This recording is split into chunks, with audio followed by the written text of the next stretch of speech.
네, 안녕하세요. 오늘은 폴란드, 체코, 리투아니아는 왜 독일제와 미국제 대신에 한국제 전투기를 택하고 있는지 그 이야기를 나눠보도록 하겠습니다. 교수님, 우크라이나 전쟁을 계기로 한국 방산업계가 각광을 받고 있다고 하는데요. 최근 수출이 많이 늘었나요?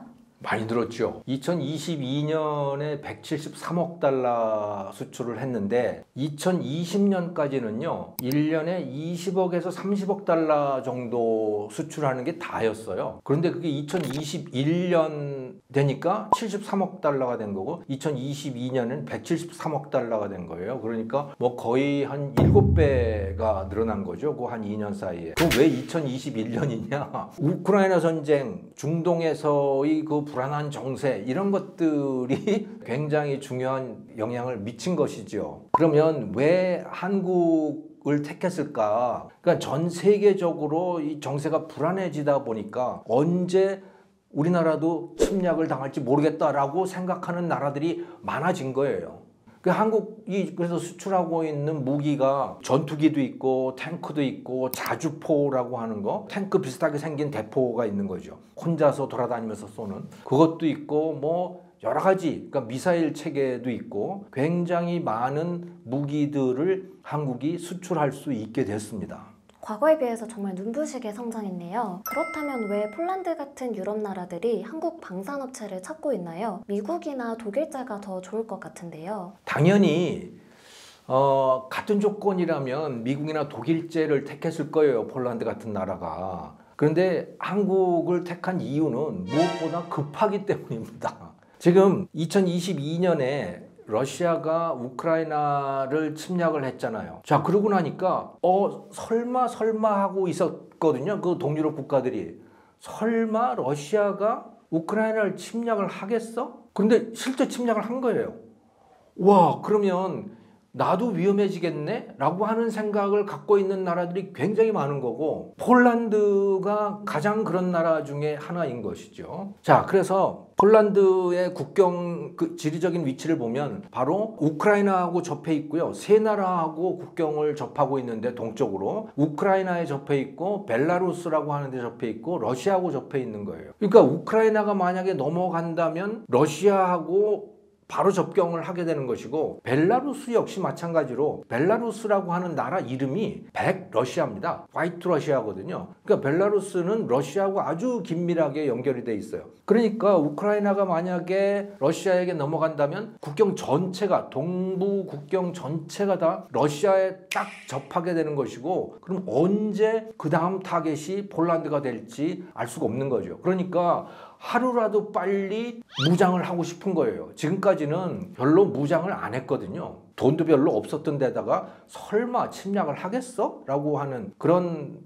믿음이 있었던 건데 근데 그게 다 무너져 버린 거죠. 그래서 하루라도 빨리 무장을 하고 싶은데 그리고 가장 좋은 무기는 독일제 탱크하고 미국제 전투기 뭐 이런 것들인데 그래서 독일에다가 이제 주문을 넣은 거지, 협상을 벌인 거죠. 그런데 너무너무 오래 걸리는 거예요. 실제로 헝가리가 2018년에 독일에다가 전차 탱크를 주문을 했습니다. 아직까지도 인도를 못 받고 있어요. 2023년인데도 아직 배달을 못 해주고 있는 상황인 거죠. 5년도 더 지났는데 어떻게 될지 알 수가 없는 거예요. 왜냐하면 독일이 코로나를 겪으면서 인력 구하기도 매우 어려워졌고 그동안 인력이 나간 사람들도 많고 그런 거죠. 이미 주문된 것들도 있고 워낙이 느려 터진 데다가 뭐 그런 게 있는 거예요. 그러니까 미국도 역시 마찬가지고요. 그런데 한국은 문제 없습니다. 딱 그러는 거예요. 그래서 2022년 5월 달인가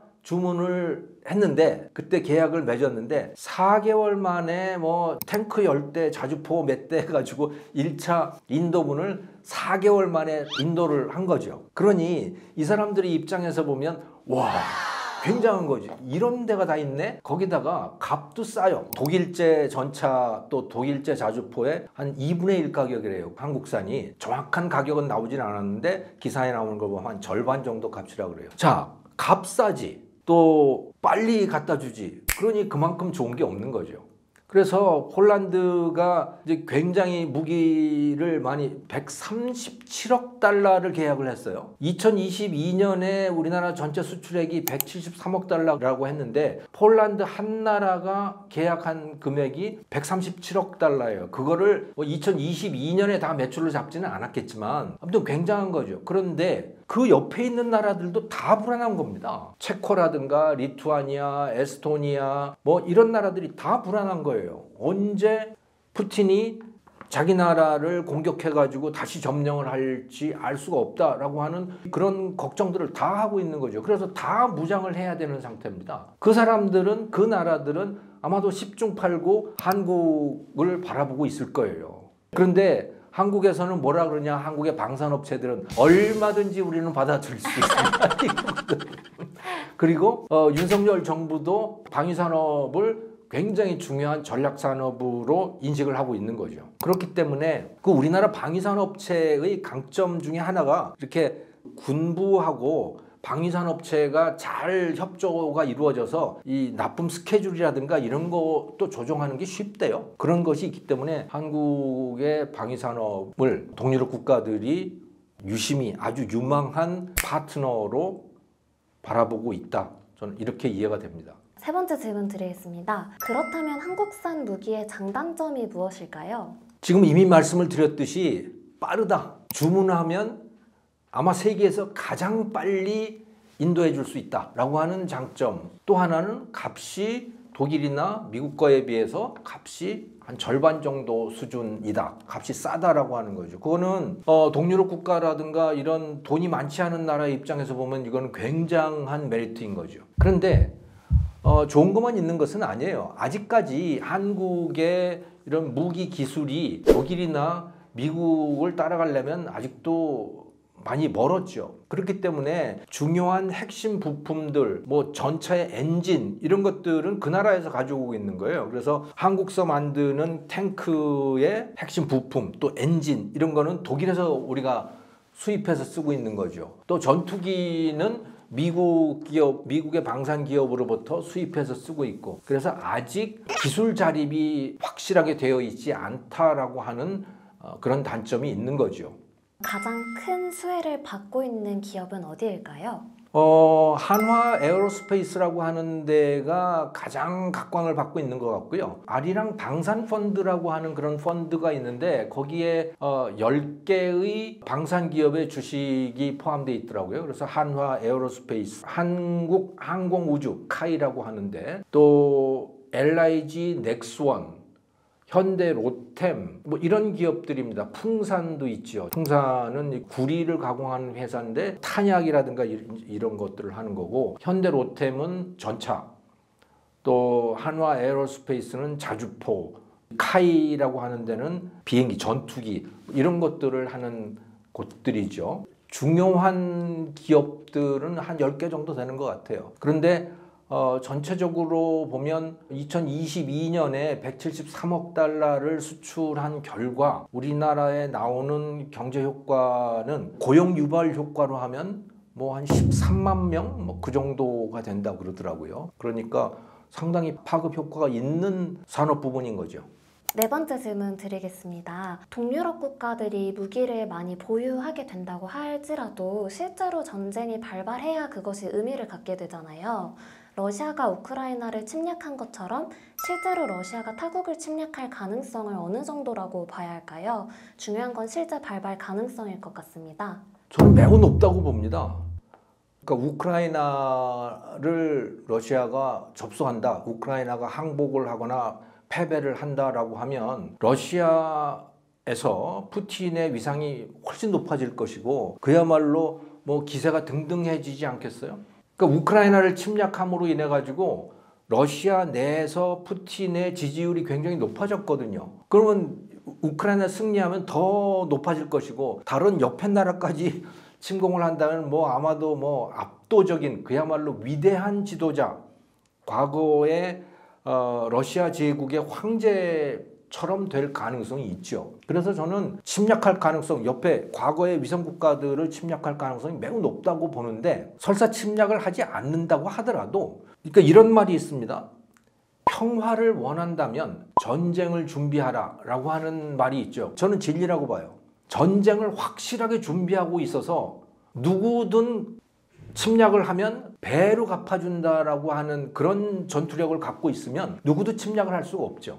그러니까 전쟁 태세라고 하는 것은 전쟁을 막기 위해서 필요한 거거든요. 누구도 전쟁을 일으키지 못할 만큼 압도적인 전력을 갖고 있다. 그러니까 일종의 고슴도치 전략 같은 거, 뭐 그런 것이라고 봐야 되는 거죠. 우리나라도 북한과 전쟁을 하기 위해서 우리가 무장을 하고 있는 건 아니에요, 사실은. 북한이 전쟁을 못 일으키게 하기 위해서 우리가 무장을 하고 있는 것이죠. 그래서 무기라고 하는 것의 의미는 저는 그런 의미를 갖고 있다라고 봅니다. 그래서 대부분 동유럽 국가들이 그런 준비를 하려고 할 것이다. 또 많은 그 동유럽 국가들 중에 나토 회원국이 된 나라들이 꽤 있는데 그 나토가 최근에 결의를 한 게 있어요. GDP의 2%까지 방위비를 높이자라고 하는 그런 지침을 서로 합의를 봤더라고요. 그러니까 나라들마다 아마 앞으로 방위비가 상당히 많이 지출이 될 거라고 봅니다. 마지막으로 질문 드리겠습니다.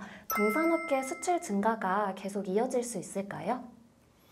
저는 그렇다고 봅니다. 지금까지도 이미 거듭해서 이제 말씀을 드렸지만 완전히 세계 정세가 달라지고 있어요. 우크라이나 전쟁으로 인해서 과거에 이 소련의 위성 국가였던 동유럽의 수많은 나라들이 지금까지는 안심을 하고 있다가 설마 침략을 하겠어? 라고 안심을 하고 있다가 정말 침략을 하네? 이제 큰일이 난 거죠. 그래서 이제 부랴부랴 다들 무장을 해야 되는 그런 상태가 돼 있고요. 동유럽 수많은 나라들이 있는 거죠.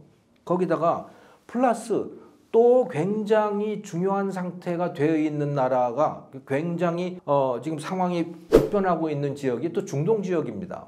중동 지역은 지금까지 미국이 사우디아라비아를 비롯한 그 걸프 회원 국가들을 거의 동맹 국가들처럼 보호를 해왔어요. 그런데 미국에서 셰일가스가 많이 생산이 되고 미국이 제1의 산유국이 되고 중동의 석유를 더 이상 필요하지 않게 되는 그런 상황이 되면서 중동에서 이제 많이 발을 뺀 거죠. 그렇게 되니까 이 중동의 왕정 국가들이 이거 왕정을 지킬 수 있을까? 이란이 혁명적으로 막 뒤집어 엎으려고 그랬을 때 이거를 왕정 자기들 권력을 지킬 수 있을까에 대해서 굉장히 불안한 상태가 돼 있는 거예요. 그래서 그 아랍에미레이트 연합이 한국 무기를 들여오고 하는 것들도 다 이제 그런 맥락 속에 들어 있는 것이죠. 그래서 중동에서도 무기에 대한 수요가 늘어나고 있는 것이고 또 이 동남아 일대에서도 역시 마찬가지입니다. 중국이 대만을 언제든 침략할 수가 있는 상황이 되어 있는데 그렇게 되면 나는 안전할까? 라고 하는 중국과 국경을 접하고 있는 나라들이 대부분 그런 걱정을 당연히 하게 되겠죠. 그래서 전 세계적으로 보면 전체적으로 방위비가 늘어날 수밖에 없는 상황이죠. 이게 1990년에 소련이 붕괴가 되면서 전 세계가 미국 일극 체제, 즉 초강대국은 미국밖에 없는 상황이었던 거죠. 그러니까 그런 상태에서는 전쟁이 날 가능성이 별로 없죠. 전쟁 걱정을 별로 안 해도 되는 상태가 됐던 거예요. 이제 위험이 있다면 테러가 위험이 있었던 것인데 이제는 미국의 힘이 예전만 못하고 중국과 러시아가 뭐 완전히 언제든 전쟁을 벌일 수 있다라고 하는 태세로 바뀌었기 때문에 세계적으로 굉장히 안보 위험이 높아졌고 그래서 방위비 지출이 많아질 거다. 거기에 그것을 공급할 수 있는 핵심적인 지위를 한국이 갖고 있다. 핵심적인 역량을 한국이 갖고 있다. 저는 그렇게 이해를 하고 있습니다. 유럽뿐만 아니라 동남아와 중동에서도 수요가 존재하네요. 떠오르는 우리나라의 좋은 전략 사업의 규모가 한층 더욱 커지길 희망하면서 이번 촬영은 마무리해보도록 하겠습니다. 감사합니다. 네, 감사합니다.